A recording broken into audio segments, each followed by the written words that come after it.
जय हो शनिदेव की। शनिदेव का चमत्कार, शनिवार का अद्भुत रहस्य।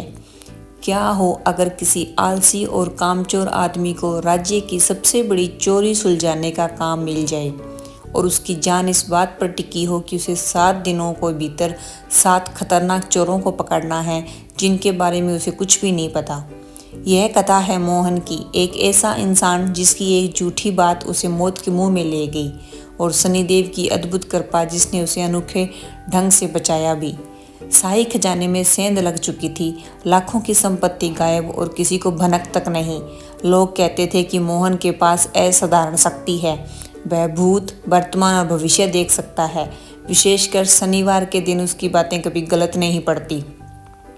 और यही कथा शुरू होती है एक शनिवार से। शनिवार की सुबह राजा जाग उठते हैं। रानी पूछती हैं, आज कुछ काम करोगे या फिर हमेशा की तरह आराम ही।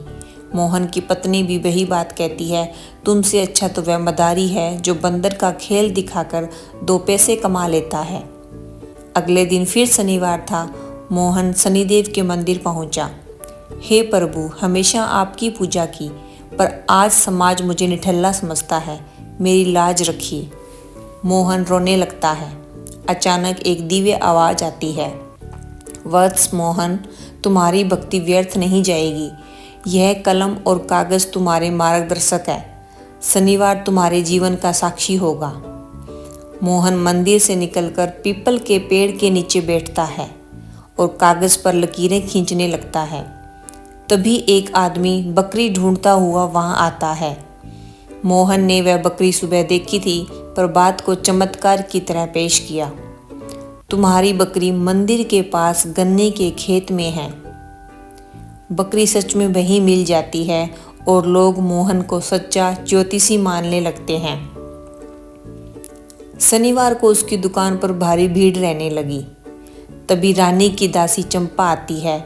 उसने रानी का 9 लखा हार गलती से गिरा दिया था और डर के मारे छिपा दिया था। मोहन उसे सलाह देता है, आज आधी रात उस हार को रानी के श्रृंगार दान की दाहिनी दराज में रख देना। राजा तक खबर जाती है। राजा मोहन को बुलाते हैं। मोहन वही स्थान बताता है।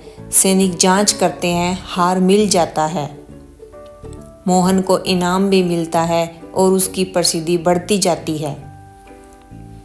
लेकिन असली परीक्षा तब आती है जब शाही खजाने की चोरी का राज खोलने की जिम्मेदारी मोहन को मिलती है। राजा चेतावनी देते हैं, 7 दिन में सच्चाई बताओ, वरना अंजाम भयानक होगा। मोहन घबराया हुआ कहता है, महाराज 7 दिन दीजिए, अगले शनिवार तक सब स्पष्ट हो जाएगा। घर आकर मोहन चिंतित हो जाता है। वह अपनी पत्नी से कहता है, 7 में से 1 दिन तो चला गया। बाहर छिपे चोरों को यह सुनाई देता है। वे डर जाते हैं। हम 7 लोग हैं, उसे कैसे पता। अगले दिन मोहन फिर परेशान होकर कहता है, 7 में से 2 गए, अब 5 बचे। एक और चोर सुन लेता है और भागकर सरदार को बताता है। दिन बीतते जाते हैं और हर दिन मोहन अनजाने में कह देता है, 3 गए, 4 गए, 5 गए। हर बार कोई न कोई चोर बाहर खड़ा सुन लेता है और उनके दिल में डर और बढ़ जाता है। 6ठे दिन मोहन कहता है, 7 में से 6 गए, अब बस 1 बचा है। कल शनिवार को कुछ करना ही होगा। 6ठा चोर यह सुनकर घबरा जाता है। वे समझ जाते हैं कि ज्योतिषी सच में सब जानता है। शनिवार की सुबह 7 चोर मोहन के घर पहुंचते हैं। ज्योतिषाचार्य जी, हमें क्षमा कर दो, हम चोर हैं, हमें पता है कि तुम सब जान लेते हो, हमारी जान बचा लो। मोहन समझ जाता है कि शनिदेव ने फिर कृपा की है।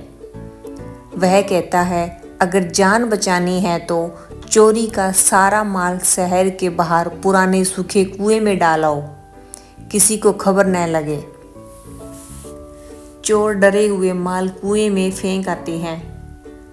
मोहन दरबार पहुंचता है, कहता है, महाराज, 7 अपराधियों ने डर के मारे चोरी का माल उत्तर दिशा के सूखे कुएं में फेंक दिया है। सैनिक जांच करते हैं, सारा खजाना मिल जाता है। मोहन की भविष्यवाणी अक्षरशः सच साबित होती है। राजा प्रसन्न होकर घोषणा करते हैं, आज से तुम हमारे मुख्य शाही सलाहकार हो। 5 गांव और 5000 स्वर्ण मुद्राएं इनाम। दरबार गूंज उठता है, ज्योतिषाचार्य भास्कर की जय, शनिदेव की जय।